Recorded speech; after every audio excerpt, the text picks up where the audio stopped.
Because right now, Pittsburgh's best sports show is about to begin. Call us or tweet us. We've got things to talk about on the Ireland Contracting Nightly Sports Call.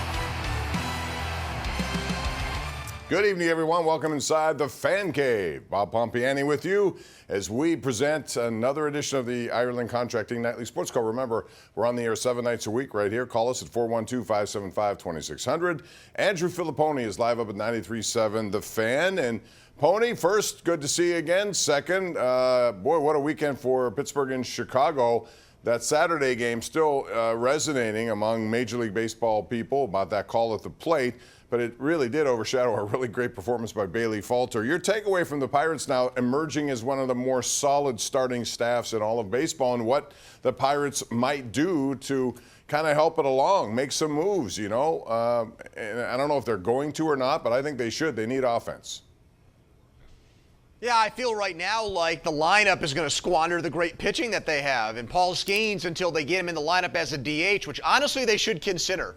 You know, at some I point, agree. I agree. No, hold on a second here. I'm not joking around. Other people say that and they kid and they're joking and hee ha ha. I'm not doing that right now. I really think I would approach him and say, Paul, let's talk about this. How much do you think it's going to take away from your pitching? You know, ask your coaches too for input, because you really are in my opinion, several bats away from being a legitimate contender. Even with what they did against Chicago, taking 3 out of 4 there, you're still third in the division, and in my estimation, still not as good as Milwaukee, who's come here and beaten you already this year and beat you 2 out of 3 earlier last week. So how do you close that gap? You need power. You need punch in your lineup. You're not getting that with Rowdy Tellez, who's awful. So you need to find creative ways to do that. I'd consider Skenes number one. And then the other thing, and we've talked about this on the show, I would get Josh Bell back from Miami's stat. He hits right-handed pitching. You could platoon him and Connor Joe at first base. Miami is going nowhere. I honestly do not think it would take much at all to get him. Maybe you could convince Miami to take a G1 Bay or somebody like that back in a deal for Josh Bell, someone that they might look at as a future middle infielder after the Arise trade that they made to get him out of town. So they are already selling, and I think he would be maybe not a great player, Bob, but he is a cheap upgrade over what they have right now, which is bottom of the barrel production in Rowdy Tellez. But if you wanted better than cheap production, I would also suggest trading some of your bluer chip prospects to get somebody. I mean, Tampa Bay does it all the time. Teams that have been in this position, and you watch this year, Oakland will do it with some of their players who are still decent. We'll get to one of them in a second who's making headlines all over the place. But you could look at those teams that are not going to compete. The White Sox are full of potential players, and give up somebody in your organization, you know, whoever it may be, if you can get better now. Because I do believe, we talked about this today also, that this next 5 years, if these guys are what we think they are, and you put Keller as a third, I mean, that takes the pressure off him. I think he's much more comfortable as a third. All of a sudden, you have a top of the pitching staff, which is going to be as good as any in the National League, maybe save the Dodgers. I don't know. But I would do something to help out things right now, because they can't afford to go 1 for 17 with runners in scoring position like they did yesterday. Hey, you never know, too, with arm injuries. And it looks like right now Skenes and Jones are going to be a dynamic 1-2 punch and maybe the best ever in Pirates history. But if one guy needs Tommy John, if somebody has an elbow injury, a shoulder, you just never know with that. Look at the Cubs with Kerry Wood and Mark Pryor 20 years ago. They went to that NLCS with the Steve Bartman game and really never got back with those two, because Pryor had all kinds of arm injuries and Wood was off and on with injuries too. Carlos Zambrano was there, so they had 3 guys just like the Pirates do with Mitch Keller. Never won a World Series with that group. So you do need to strike while the iron is hot. I think, though, Bob, the lineup to me is so lacking.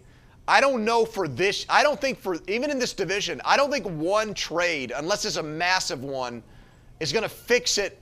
The time to do that was this past offseason, this winter. More should have been done then. Rhys Hoskins was available. He could have been your first baseman. Would have put a very nice Band-Aid on that spot. And also internal development gone wrong, Bob. We're supposed to have Henry Davis, a #1 pick at catcher, providing some offense, hitting about 280, 275, somewhere in there, with a few home runs. Instead, he's down in AAA. So that's another huge issue, is that guys within your own organization that you drafted highly and were big-time prospects got to be much better players than they have been so far this year. You mentioned Hoskins. I was on the Cody Bellinger. It's very affordable, and what he would do at first base and give you a bat in the middle of that lineup. Yeah, exactly. They missed that opportunity. They should have thought maybe this is potentially could happen and, tried to build now. You could have played Bellinger in center field and signed Hoskins to play first base. How about that? You can have both. All right, we're going to take a break here. When we come back, we'll also talk about Cam Heyward, who is not at OTAs, which is really not a big deal since they're voluntary. However, he's Cam Heyward, and because he is, much more attention is put on this, and it leads to a very interesting dynamic. What will happen as this thing plays out over the summer? We'll talk about it with you at 412-575-2600. We're live tonight on KDKA Plus and 93.7 The Fan. Welcome back. Here's our GMC Sierra tweet of the night codified. And this is very interesting because it's about a kid from Waynesburg University. That's where it all started for him. But Mason Miller, we saw him here when the Pirates were in Oakland. He has been almost unhittable. And look at that stat. The last 18 1/3, 37 strikeouts, no runs allowed.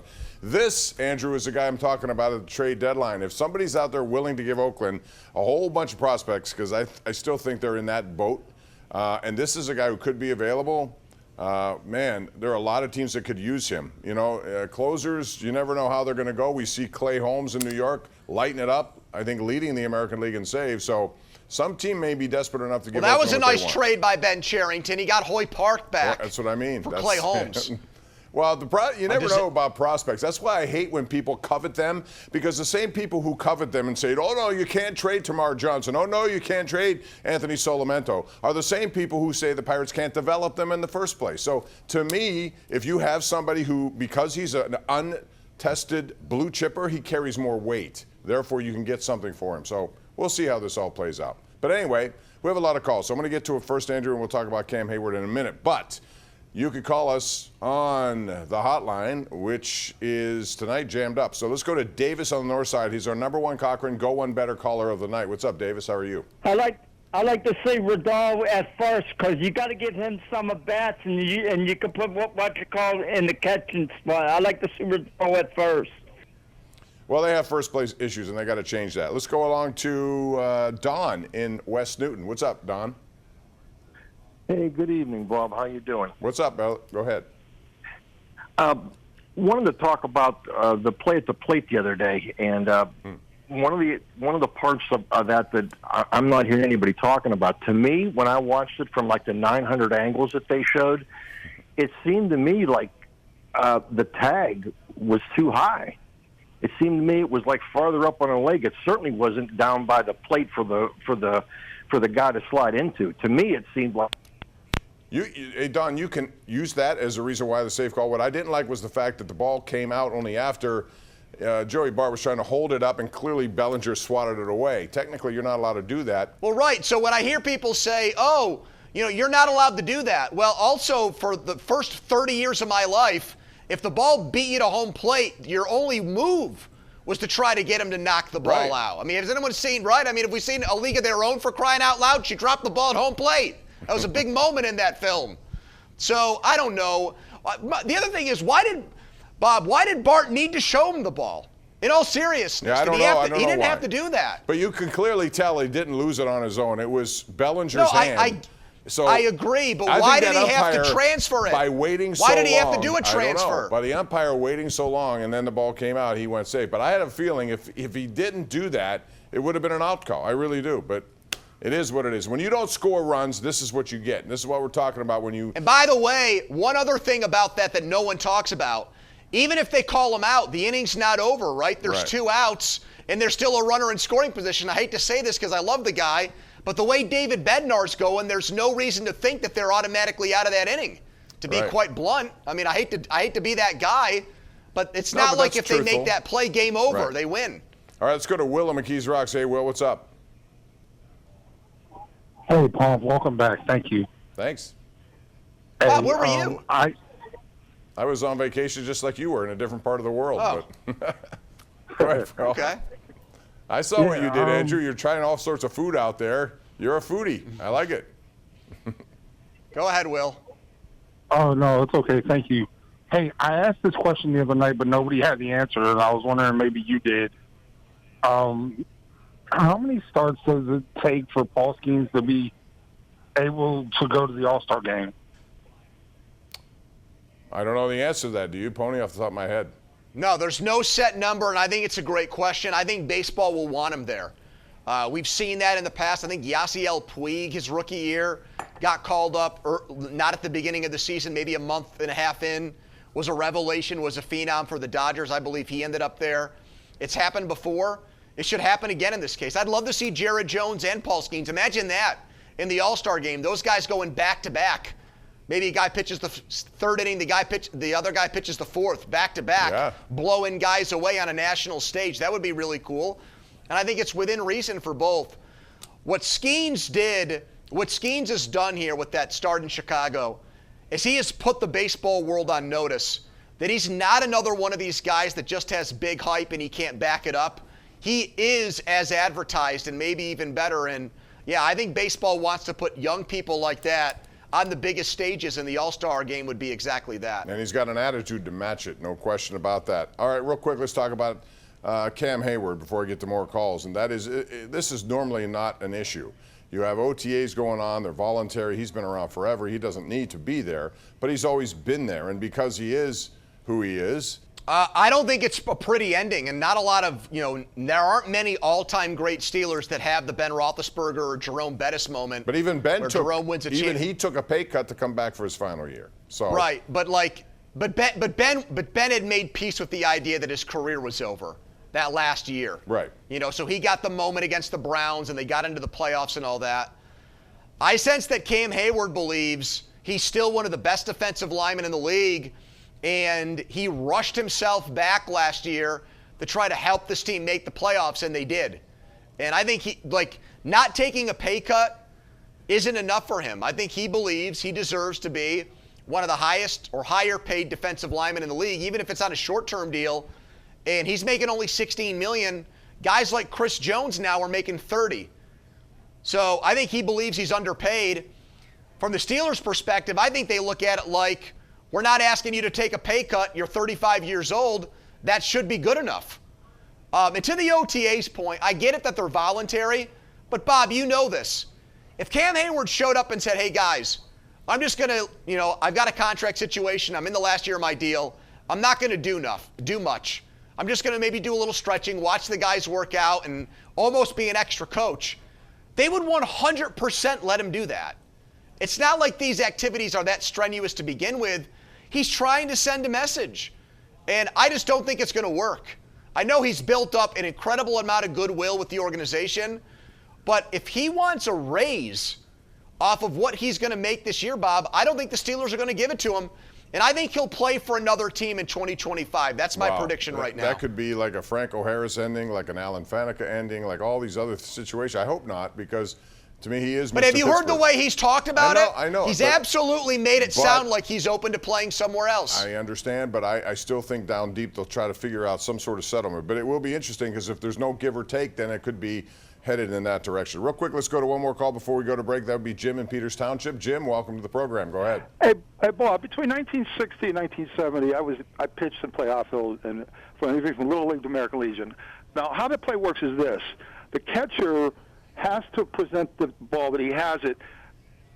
Now that replay showed he nailed him coming across the plate. There was another runner on base, so he has to just say he's got the ball.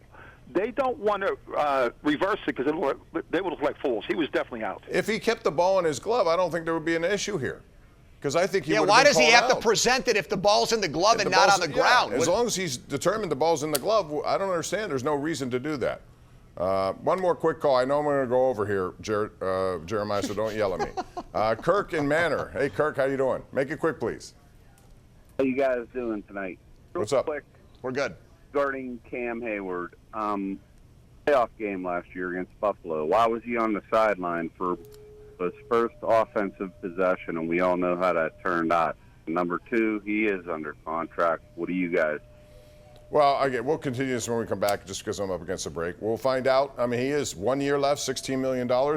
By what's going on in the rest of the NFL, he's underpaid. But he's also at an age where many people don't last. So it's a kind of a difficult situation. We'll take a break, come back with more right here. It's the Ireland Contracting Nightly Sports Call. We're live, KDKA Plus and 93.7 The Fan.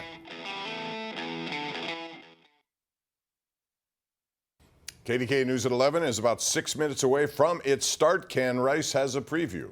Hey, Bob, tonight, First Alert meteorologist Ray Petlin's tracking a hot week ahead with some First Alert weather days in there, plus how high temperatures are impacting schools. The new details we're learning about a big chemical fire that broke out this morning, all ahead at 11, Bob. All right, Ken, thanks very much. So, Pony, let's say the next phase of this goes into training camp. Do you expect a hold-in sort of approach if nothing is resolved? I do, actually, yeah. I think he's going to preserve his body, Cam Heyward. I don't think that he'll take it into the regular season, but I do think he'll copy and mimic what guys like T.J. Watt and Deontay Johnson have done while they've waited for a contract. But again, that suggests a resolution. Yeah, Bob, I'm still not sure. I mean, Hargrave's making $21 million a year.